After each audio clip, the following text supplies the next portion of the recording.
Inspector Harinath Bharti, पुत्र रामरूप हरिजन, निवासी हल्दरपुर बुढ़वे मऊ के निवासी हैं।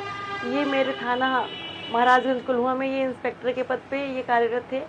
और मेरा जो है भाई का और पिता का ज़मीनी डिस्प्यूट चल रहा था, वो प्रकरण था वो इनके पास था जांच करने के लिए।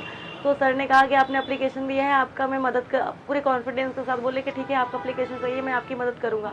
और मदद करने के लिए बोल करके मेरे घर जौनपुर किराए के कमरे पे मेरे पिताजी से मिलने आए। बोले कि मुझे आपके पिताजी से मिलना है। तो एक बार पिताजी से मिल के चले गए। फिर दोबारा जब इन्होंने मेरे रूम पे आए कमरे पे, तो मैं मौके पे मेरे पिताजी नहीं थे। ये बोले मेरी मम्मी से कि बच्ची को मैं लेके जाता हूँ, अभी आंटी जी मैं घुमा के ला के छोड़ दूंगा। ये कह करके ये लेके गए मुझे चंद्रा होटल, जो कि जौनपुर के ओलगंज में स्थित है। वहाँ पे ले जा करके मेरे साथ ज़बरदस्ती इन्होंने फिजिकल रिलेशन बनाया, जो कि उसमें मेरी कोई सहमति नहीं थी। मैं बहुत छोटी तब आपकी उम्र कितनी थी? मेरी उम्र 12 साल थी। मैं कक्षा 9 में पढ़ती थी। 12 साल की उम्र में एक रक्षक, मतलब जो कहते हैं कि जनता के लिए रक्षक होते हैं, वो आपके साथ इस तरह हरकत किए, मतलब 12 साल की उम्र में शारीरिक संबंध बनाया जो है। जी सर, एकदम हैवानियत की सारी हदें पार कर दी हैं। वो भी थाना प्रभारी थे उस समय? जी, थाना प्रभारी थे। एक थाना प्रभारी 12 साल 13 साल की उम्र की बच्ची साथ जो हवायन करता है जो है, इसके बाद क्या हुआ फिर? सर उसके बाद फिर ये लगातार जहाँ जहाँ इनकी पोस्टिंग रही, जैसे कि बक्सा, बदलापुर और यहाँ पे सिंगरा मऊ और DCRB प्रभारी क्राइम ब्रांच, हरहुआ चकरघट्टा, रोहनिया, मिर्जा मुराद, चंदौली, जहाँ जहाँ पे भी पोस्टिंग रही, बकायदा मतलब जैसे अपना सरकारी गाड़ी और हूटर वगैरह के साथ, गनर के साथ मुझे भेजते थे लेने के लिए, ले जाने के लिए अपने रूम पे। प्राइवेट भी रूम लेते थे, सरकारी भी रूम लेते थे, हर जगह मुझे अपने साथ इन्होंने रखा। फिर जब मैं बोली, मैं ऑब्जेक्शन की, मैं सोची अपने मम्मी पापा से बताऊं कि मेरे साथ इन्होंने फर्स्ट टाइम गलत किया, तो मैं बताना चाह रही थी। वैसे मुझे पता चला कि हमारे पिताजी कैंसर से पीड़ित हैं, इसलिए मैं ये चीज़ें नहीं बता पाई। फिर मैंने इनको बोला, इंस्पेक्टर हरिनाथ भारती को, आपने जो भी किया है अच्छा नहीं किया, बहुत गलत किया है। तो ये बोले कि तुम शांत रहो, कुछ नहीं होगा, तुम टेंशन मत लो, मैं तो इंस्पेक्टर हूँ, मैं बहुत पैसे रखा हूँ, मैं प्लॉट लिया हूँ, मैं सब तुम्हारे नाम से कर दूंगा।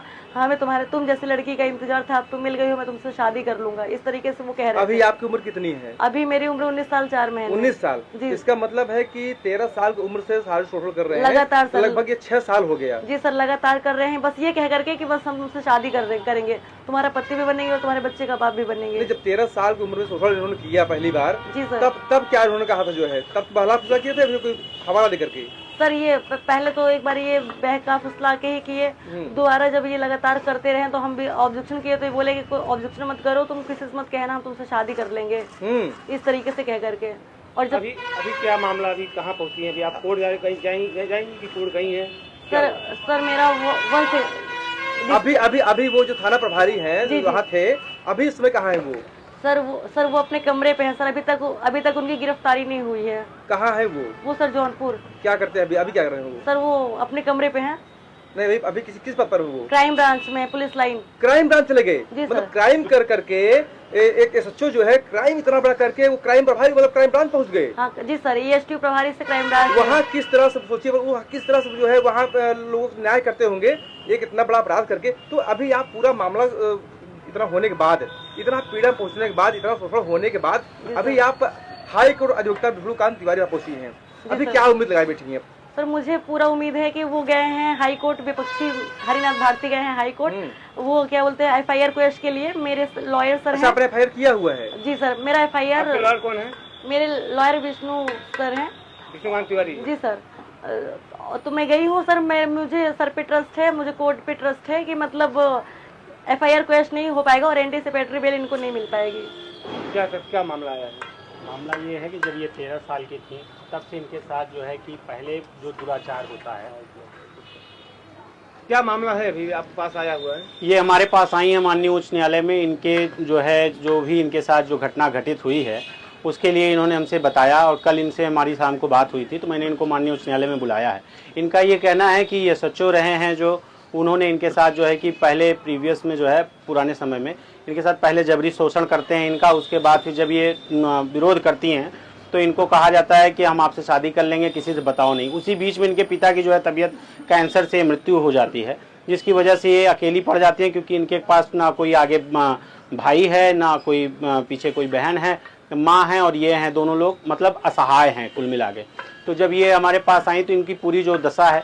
और दूसरी बात ये है, जो कानून के रक्षक हैं हमारे यशो साहब, उन्होंने ऐसा कृत्य किया है इस बच्ची के साथ में। जब ये 13 साल की रहती हैं तब से इनके साथ कंटिन्यू शोषण होता है। आज इनकी उम्र 19 साल जो है, लगभग 4 महीने है, और इस 19 साल 4 महीने में इनके साथ अनगिनत बार जो है रेप होता है। इनको बार बार ये बहलाया फुसलाया जाता है कि पहले तुम 18 साल की हो जाओ फिर मैं तुमसे शादी कर लूँगा, क्योंकि मैं शादीशुदा नहीं हूँ।